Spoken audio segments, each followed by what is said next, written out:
সকলকে জানাই advance happy new year. আর মাত্র 2টো দিন, তারপরেই আসতে চলেছে নতুন বছর। আর নতুন বছর মানেই তো নতুন ক্যালেন্ডার। তো আজ আমি সেটাই বানাবো।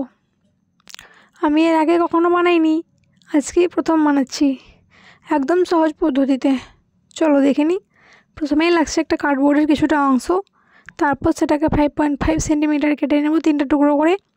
এটা যেহেতু আমি টেবিল ক্যালেন্ডার বানাচ্ছি, তাই 3টা কার্ডবোর্ড একসাথে সেলোটেপ ও আঠার সাহায্যে জুড়ে নিয়েছি।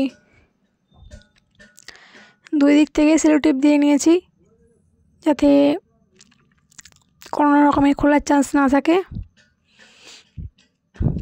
সেলোটেপে আঠাটা দিয়েছি যাতে একসাথে পুরোটাই মজবুত হয়ে যায়, কারণ এটাকে তো 1 বছর রাখতে হবে।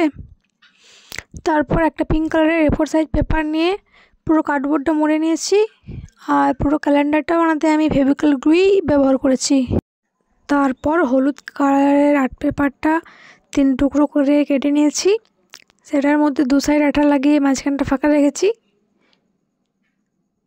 আরেকটা A4 পেজ দিয়ে হাফ কেটে নিয়ে এবার সমান মাপে ছক কেটে নিয়েছি টুকরো করে করে।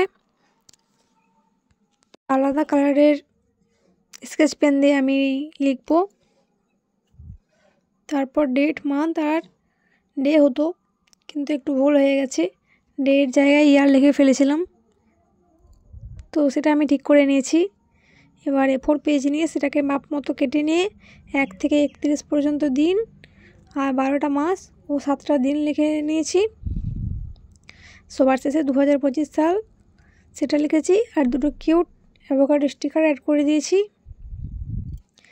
নিউ ক্যালেন্ডার তো রেডি। এবার তোমরা বলো তোমাদের এটা কেমন লেগেছে। এই টেবিল ক্যালেন্ডারটা আমার ড্রয়িং টেবিলের সৌন্দর্যটা দ্বিগুণ করে দিয়েছে। ভিডিও ভালো লাগলে একটা লাইক করে দিও। সবাই খুব ভালো থেকো। দেখা হচ্ছে পরের কোনো ভিডিওতে।